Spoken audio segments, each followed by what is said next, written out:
किसी के द्वारा दिए गए सम्मान और प्रेम का निरादर करना अधर्म है।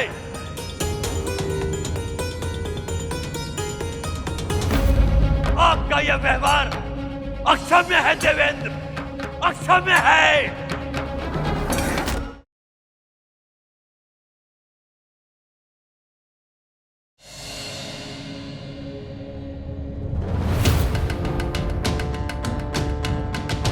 खैरिए ऋषिवर, देवराज इंद्र अभी व्यस्त है। जाके सूचित करो देवराज को कि महर्षि दुर्वासा उनसे मिलना चाहते हैं। आज तक किसी का साहस नहीं हुआ कि महर्षि दुर्वासा को द्वार पर रोक सके।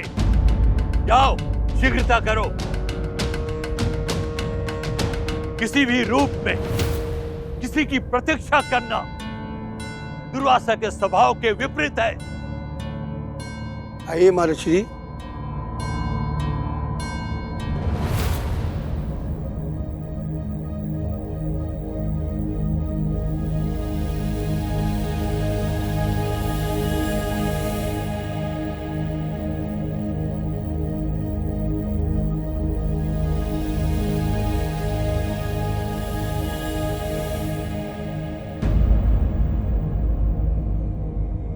कैसे कष्ट किया ऋषिवर? बस आपको शुभकामनाएं देने चला है देवेंद्र।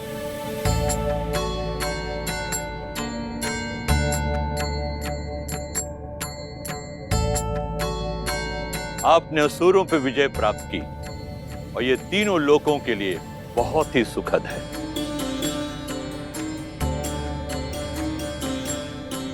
आपकी विजय और असुरों का अंत, इससे सभी बहुत प्रसन्न हैं। मेरी कामना है आपका यश, वैभव और समृद्धि अहर्निश बढ़ता रहे।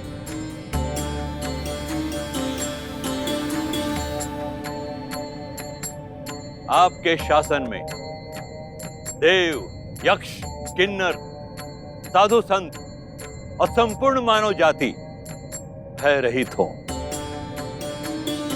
सभी का कल्याण हो। दैत्यों और असुरों से आप कभी भी पराजित ना हो।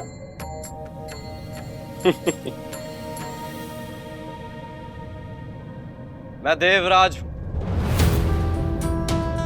देवताओं का राजा देवेंद्र।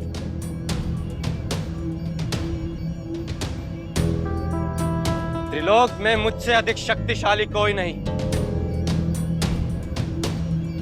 इसलिए मुझे युद्ध में पराजित करना असंभव है ऋषिवर।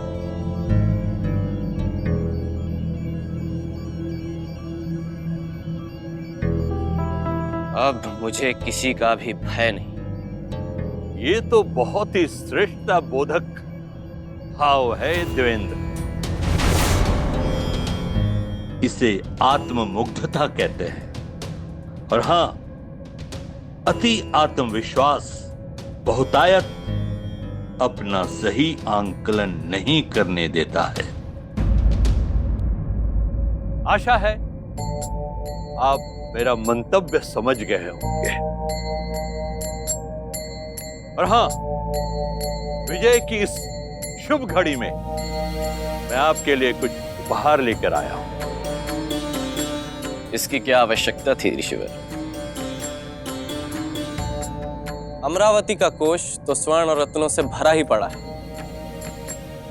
चलिए, आप ले आए हैं तो दे दीजिए।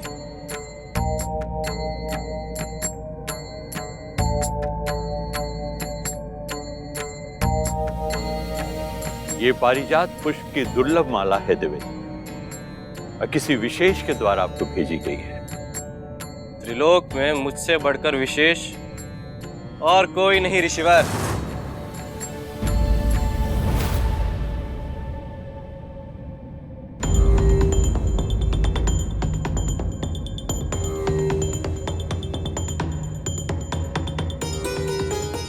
देवेंद्र,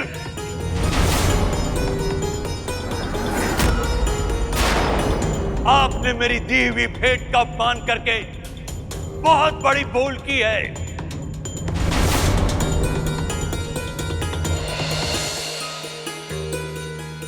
जिस बात की मुझे आशंका थी, अंत में वही हुआ।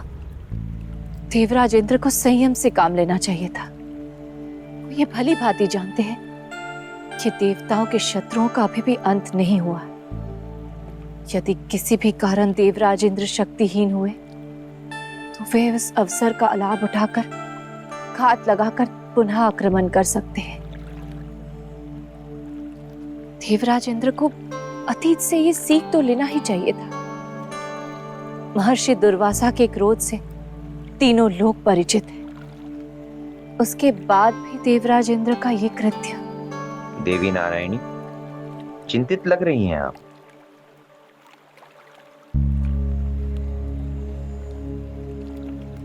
चिंता की तो बात है ही श्रीहरि। आपसे तो कुछ भी नहीं छिपा है। सर्वज्ञ हैं आप। तीनों लोक में जो भी घट रहा है, जो भी घटने वाला है, आपके संज्ञान में सब कुछ है, सब कुछ। परंतु अब जो घटने वाला है उससे केवल इंद्र ही नहीं, संपूर्ण देवलोक प्रभावित होने वाला है। इस आने वाली संकट का शीघ्र ही समाधान करना होगा। महर्षि दुर्वासा का क्रोध इंद्रलोक को कंपित कर देगा और इंद्रलोक के कंपित होते ही देवता, मनुष्य, ऋषि मुनि कोई भी प्रभावित हुए बिना नहीं रह सकेंगे। हमें शीघ्रता करनी चाहिए।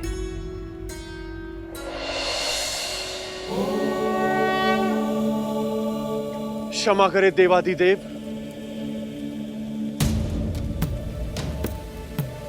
इंद्रलोक में महर्षि दुर्वासा इंद्र पर कुपित हो गए और अब महर्षि दुर्वासा के क्रोध के परिणाम से सब विनित है। आप ही कुछ कीजिए देवाधिदेव, अन्यथा सब अनर्थ हो जाएगा। नंदी, इस संकट के कारक स्वयं देवराज इंद्र हैं। महर्षि दुर्वासा क्रोधित प्रकृति के हैं, किंतु सामान्य स्थिति में वह किसी पे भी कुपित नहीं होते। तो इसका अर्थ यह है महादेव कि देवराज इंद्र से कोई भयंकर त्रुटि हुई है और वो त्रुटि इतनी बड़ी है कि महर्षि दुर्वासा भी उसे क्षमा नहीं कर सकते। अवश्य देवी, और जो भविष्य मैं देख रहा हूं, इंद्र के कारण देवलोक में भी संकट आने वाला है। महादेव, क्या महर्षि दुर्वासा के क्रोध को शांत नहीं किया जा सकता?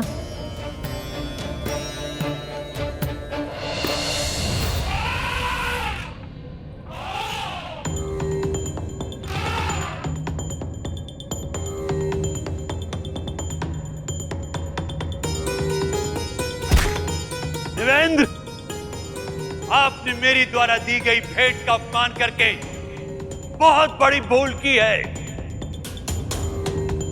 किसी के द्वारा दिए गए सम्मान और प्रेम का निरादर करना अधर्म है।